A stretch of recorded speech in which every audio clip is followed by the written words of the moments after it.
이번에는 우리가 이제 연말, 그다음 내년에 대한 그림들을 그려주셨는데 항상 뭐 지수를 사는 개인 투자자는 많지 않잖아요. 예. 결국은 뭐 섹터를 사서 ETF도 사실 종목과 비슷한 거고 기업 투자를 많이 하시니까 그 섹터에 관한 이야기를 조금 더 집중을 해볼게요.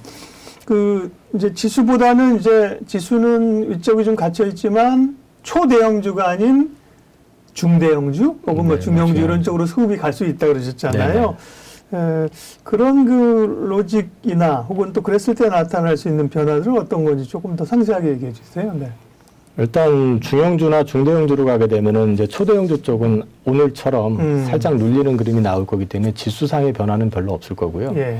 대신에 이제 그 안에서 순환매 형식으로 해서 낙폭과대가 됐든 아니면 어떤 이벤트가 됐든 뭐 저기 그 네옴시티라든지 네네. 아니면 뭐 방산 쪽의 어떤 뭐 수주라든지 이런 이벤트가 됐든 해서 이제 그런 식으로 순환매는 좀 나올 것 같은데 저는 사실 개인적으로는 테마주는 잘 못해요. 그러니까 네. 이제 그 잘 모르는 회사들이 너무 많고 첫 번째는 그 너무 작고 회사들이 그래서 그런 쪽은 잘 못하고 있고 그 업종 내에서 펀더멘탈이 그래도 뒷받침이 되는 회사들 가운데서 대응을 하셔도 뭐 시장을 비트하는 데는 크게 어렵지 않을 것 같다라는 게 개인적인 생각이고 오히려 지금 앞서 앵커님 말씀하셨지만은 지금 반등은 뭐 시가총액 상위 5개만 올랐기 때문에 사실 말 그대로 그냥 쳐다만 보신 분들이 많을 텐데 오히려 이게 확산이 되면 네. 종목장으로 확산이 되면은 일반 투자자들 같은 경우도 좀 대응하기는 좀 상대적으로 용이할 수 있다. 다만 욕심은 지나치게 내지 않으면 그러니까 욕심을 지나치게 내지 않는다는 거는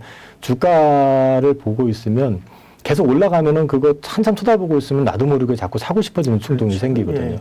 근데 사놓고 나서 이게 뭐였지가 돼버리는 경우들이 많습니다. 그러면은 사고 난 뒤에 이게 뭐였지 해버리게 되는 그렇죠. 순간 네. 매도 물량 나오죠 그때. 네. 그리고 어떻게 해야 될지를 판단을 못 하게 되는 거거든요. 예. 그래서 그런 어떤 그 마인드 컨트롤을 좀 병행하시면서 좀 가치가 좀 수반이 되는 회사들을 네. 사시면 그렇게 크게 리스크 안 나누면서도 수익을 좀 낼 수 있지 않을까. 그런 중형주나 뭐 중대형주 쪽으로 해서 로직을 몇 개 좀 키워드를 뽑아주셨나요? 그걸 좀 말씀해 주시겠어요? 첫 번째는 시크릿거래미 경기 관련주. 이거는 이제 네. 제가 아까 말씀드렸지만은 네.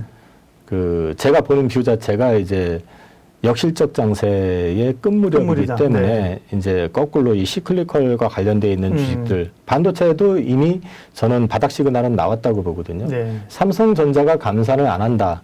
그 다음에 이제 캐펙스 투자를 축소를 안 한다 하는데 실제로 지금 삼성전자를 보면은 캐펙스는 발표를 하지만 그게 실제로 공장 안에 장비 입고 하는 거나 이런 걸 조절을 해버리면 자연스럽게 시간은 지연이 되고요. 그 다음에 감산 역시도 그 정상적으로 돌아가더라도 이 제품 믹스를 해버리게 되면은 예를 들어서 DDR5로 4를 5로 전환을 해버리게 네. 되면은 생산 양수가 줄어요. 예, 그 판이 크기 때문에 나오는 숫자가 작아지거든요. 아, 늘어나는 게 아니고요? 작아집니다. 아, 그래요? DDR5 가 대면적이잖아요. DDR5로 가면. 그러니까 대면적인데 네. 그 실제로 생산하는 양의 수가 작아진다는 아, 거죠. 그래요? 반도체 양의 수가. 그렇기 때문에 이게 자연스럽게 감산이 되는 부분이 있고 단가는 올라가고 이제 그런 것들도 있고 제품을 갖다 좀 초미세 공정 쪽으로 들어가는 것들로 바꾸게 되면은 그거는 아직은 수율이라든지 이런 것들이 기존 제품보다 덜하니까 속도 조절이 가능하거든요. 그래서 이제 반도체 쪽 섹터도 충분히 보실 수 네. 있고 그다음에 얼마 전에 이제 지난주죠 다이오유덴에서 그 발표를 했는데 중국 스마트폰 재고 연말이면 마무리된다. 예, 재고 그것 때문에 조정 지금 끝난다. 많이 눌려 있었잖아요. 네네. 예. 그러면 그건 MLCC 쪽 관련된 회사들 같은 경우는 이제 기회가 될 수 있는 거죠. 그리고 MLCC 쪽은 사실 스마트폰 쪽에서 기회를 찾는 것도 좋지만 전기차 쪽에서 전기차 네. 쪽으로 매출 확산이 된다 그러면 이런 쪽은 그렇죠. 또 다른 성장의 모멘텀이 될 수 있다는 측면에서 보셔도 괜찮을 것 같고요. 화학주는 최근에 뭐 지난주 오늘 뭐 이렇게 보면 갑자기 급하게 올라갔잖아요. 심지어 뭐 롯데케미칼 같은 경우는 적지 않았는데 네. 오늘 뭐 9% 이렇게 올랐습니다. 이제 이런 것들이 이제 바닥 확인, 중국 리오프닝 뭐 이런 것들을 같이 맞물려 가지고 이제 보시면 될 것 같고. 조선 같은 경우도 지금 이제 주가는 못 가고 있는데 이거는 못 가는 이유가 일단은 22년 수준은 거의 끝났다고 봐야 되고요. 네. 이제 23년에 정말 예정되어 있는 물량이 나올 것이냐. 이제 LNG가 지금 22년에 50%가 나온 거거든요. 예정 물량에. 그 50%가 내년에 나올 수 있겠느냐. 경기가 꺾인다는데 이제 그런 의문점이 하나 있고. 카타르 같은 거 이런 거요? 네네. 네. 그럼 뭐 사실 이제 도크는 잡아놨는데 과연 나올 수 있겠느냐 이제 이런 의문이 있고 또 하나는 제가 기대하고 있는 건 오일 탱커 쪽의 이제 개편이거든요. 네. 그 기존 오일 탱커들이 노후화된 것들도 많고 그러니까, 예. 이제 그런 것들이 친환경으로 이제 네, 가야 근데 되잖아요. 개편돼야 되냐 안 되냐인데 그 부분에 대해서도 여전히 어떻게 될지 모른다는 시각들이 좀 시장은 좀 자리하고 있는 부분이 있어요. 분명히. 네. 그래서 그다 하고 있는데 저는 조선 쪽은 지금 시점에서는 그렇게 나쁘진 않을 것 같다. 그리고 LNG 같은 경우는 러시아가 지금 푸틴이 있고 또 푸틴이 뭐 어떤 유고가 생겨가지고 바뀐다 하더라도 그 주변 측근들이 장악을 하는 구조가 된다 그러면 과연 이게 유럽하고 금방 화해가 가능하겠느냐. LNG는 어쩔 수 없이 계속 가야 되는 그런 구조일까요? 다시 뭐 어쨌든 간에 종전이 돼서 한다고 해서 뭐 다시 송유관 가스관 10개 받아줘 오케이 보내 이러겠어요? 어렵겠죠. 그건 쉽지 않을 그러면 겁니다. 줄이는 구조로 가면서 친환경도 그렇고 당장 LNG 이런 거 이제 수입하는 구조 로직이 계속 돌아가겠죠, 그죠? 네네. 네. 그렇게 되면은 뭐 일정 자체가 네. 특별히 달라지진 않을 거라고 저는 이제 보고 있고요. 그리고 조선 쪽에서 이제 아직 좀 덜 알려져 있긴 하지만 우리나라가 군함도 만들고 잠수함도 만듭니다. 예. 군함은 필리핀하고 호주로는 이미 수출한 바가 있고요. 저 대우조선 이런 데서 하는 거 아니에요, 그런 거? 현대중공업에서도 하고요. 현대중공업. 그래서 잠수함도 만들고. 그렇습니다. 근데 이게 제품이 성능이 또 마치 우리나라는 대표적인 가성비 국가잖아요. 그러니까요. 네, 충분히 가능성 있다 이것도. 조선주가 이제 약간 방산으로 그죠? 그것도 가능합니다. 부각될 수도 있겠네요. 거기다가 네옴시티 얘기 자꾸 하잖아요. 네네. 제가 아는 선에서는 수소 쪽 연계해가지고 이 현대중공업이라든지 네. 현대차뿐만 아니라 다 사우디의 아람코 이쪽하고 협업을 하는 걸로 알고 있거든요. 깔리는 기사들도 최근에 좀 있었던 것 같습니다. 네, 그런 부분들이 시장에서는 반영이 지금 안 되고 있는 상황이기 때문에 이런 쪽은 조금 지켜보실 만하다. 그리고 지금 수주한 금액 단가가 꽤 비싸게 수주를 했어요. 사실 예. LNG는. 예. 그러면 이제 그게 이익으로 이제 환수가 돼가지고 매출로 잡히기 시작하면은 이익이 급격하게 올라올 거다.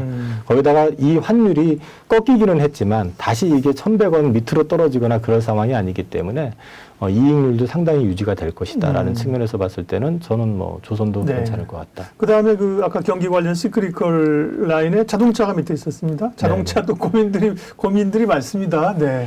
그러니까 제 자동차 이 부분에 대해서 예. 제가 방송 나가서도 계속 그 얘기했는데 1년 내내 자동차 좋다고 했는데 네. 물론 손해는 다른 업종에 비해서는 안 봤는데 네. 근데 이제 딜레마는 지금은 실적은 굉장히 계속 좋게 나오는데 그렇죠. 이제는 뭐라고 하냐면은 경기 침체 리스크. 그래서 자동차가 덜 팔릴 거다. 그다음에 금리 올라서 네. 파이낸스 쪽 어려우니까 네네. 사람들이 차 덜 살 거다. 이렇게 얘기해요. 거기에다가 이제 IRA에서 불이익을 받는다. 근데 이제 IRA 관련돼 가지고는 노이즈인데 저 개인적으로는 이게 이제 그 $7,500잖아요. 그 보조금이. 네네. 근데 그 가운데서 절반은 배터리와 관련된 거거든요. 그 나머지 절반이 자동차에 주는 보조금이에요. 사실 그럼 현대차 입장에서 볼 때 큰 실제 어떤 데미지를 받는다든지 이럴 가능성이 있는 거는 나머지 절반에 대한 거거든요. $7,500 네, 중에서 3,750달러에 대한 부분만 사실상 노이즈에 노출이 된 거라고 봐야 되는 거고, 그리고 뭐 바이든 대통령이 굳이 그런 얘기를 했을까 싶은데 어쨌든 하셨잖아요. G20에서. 그거 했기 때문에 어떤 식이든 불리하지 않게 대응을 해줄 거라고 저는 보고 있거든요. 그러면 경기 침체 리스크가 얼마나 이제 반영이 될 거냐. 그렇게 이제 본다고 했을 때 제가 방송에서도 대놓고 얘기했던 것 중에 하나가 제가 내연기관으로서 현대차라고 그러면 난 투자 안 한다. 전기차로서의 그 위상은 생각보다 굉장히 높다. 그런 맥락에서 봤을 때 여타 자동차 기업들보다는 메리트 있다. 저는 그렇게 생각하고 있고, 또 한 가지는 외국인들이 한국 주식에 들어온다 그러면 네. 현대차가 실적이 심하게 꺾이지 않는 이상, 지금 사실은 또 뭐 반도체나 이런 쪽도 다 꺾였잖아요, 실적은요. 그렇죠. 그런 맥락에서 보면은 현대차가 지금 실적이 이렇게 잘 나오는 상황에서 차는 안 샀죠, 아직. 그죠. 네. 예. 그렇게까지 소요될 이유는 없다라는 생각을 저는 하고 있습니다. 네. 이영훈 부장님과 함께 뭐 짧게 보면 연말 혹은 뭐 연말 연에서 내년 연초를 바라보면서 주목해야 될 섹터, 이제 키워드를 3개 가지고 오셔서 네, 3개의 키워드로 자연스럽게 확인을 하고 있습니다. 경기 관련, 그죠? 시클이었고. 네, 네. 다음은 B2G인데요. B2B, B2C는 많이 들어봤는데 B2G는 뭡니까? 이게 정부 관련된. 아, 예, 뭐 그렇게 B2가 가버먼트라는 얘기군요. 그렇죠. 정책 네, 관련이라는 네, 네. 얘기군요. 정책 네. 관련이라고 보시는 거죠. 그래서 사실 이제 태양광하고 풍력, 방산 2차 전지를 언급을 해놨는데 우리나라 기업에서 태양광은 사실은 투자할 회사가 별로 없습니다. 뭐 알고 계시는 하나케미칼, 뭐 그다음에 현대에너지솔루션, OCI 뭐 이 정도 빼고는 나머지는 좀 등치가 크지 않은 회사들이기 때문에 네. 이런 부분들은 조금 딜레마라서 저는 그래서 B2G 쪽에서는 풍력이 괜찮을 것 같다라는 생각을 하고 있고 그다음에 방산 쪽도 지금 이제 정전, 종전 이런 이제 얘기가 나오니까 갑자기 주가가 흔들리고 하는데 그게 흔들리는 게 조금 두렵다면은 방산 자체는 이게 러시아가 한번 피를 보게 만드는 상태이기 때문에 폴란드나 그쪽 체코라든지 뭐 그 근처 국가들은 무기에 대한 수요는 필요성이 그죠. 네, 어쩔 수 없이 종전이 계속 가는 된다고 거죠. 하더라도 네. 이 보강해야겠다는 생각은 하겠죠. 그거는 뭐 어쩔 수 없는 상황이고 또 양산이 가능한 국가 자체 그다음에 가성비를 또 감안해서 본다 네. 그러면 대상이 없습니다 사실은. 그래서 우리나라 제품을 쓸 수밖에 없다. 그리고 한 가지 더 이제 말씀을 드리면은 방산 가운데서도 이제 방산만 하는 게 아니라 또 어떤 프로젝트를 하는 회사들이 있거든요. 이를테면은 현대로템 같은 회사는 수소도 연계가 돼 있고 네. 그다음에 거기가 이제 전동차 네. 만드는 철도 차량, 회사잖아요. 네. 차량. 그러면 이 차량 관련된 부분이 사실 마진은 별로 안 나요. 네. 근데 이게 네옴으로 들어간다면 네옴 시트로 들어간다 그러면 수소하고 이 두 프로젝트가 네옴으로 연결이 된다 그러면 생각보다 괜찮을 수 있으니까 네. 방산 쪽에서 투자가 주저가 된다 그러면 그런 것도 감안하셔가지고 한번 보셔도 괜찮을 것 같고요. 네. 저는 뭐 방산 쪽도 괜찮을 것 같고 2차 전지는 저는 아까 말씀드린 것처럼 등치 큰 쪽보다는 조금 중간 사이즈. 키 맞추기 이제. 네네 그쪽을 보시는 것도 괜찮을 것 같습니다. 네. B2G 정부의 정책 모멘텀 봐야 된다는 말씀이시고요. 네네.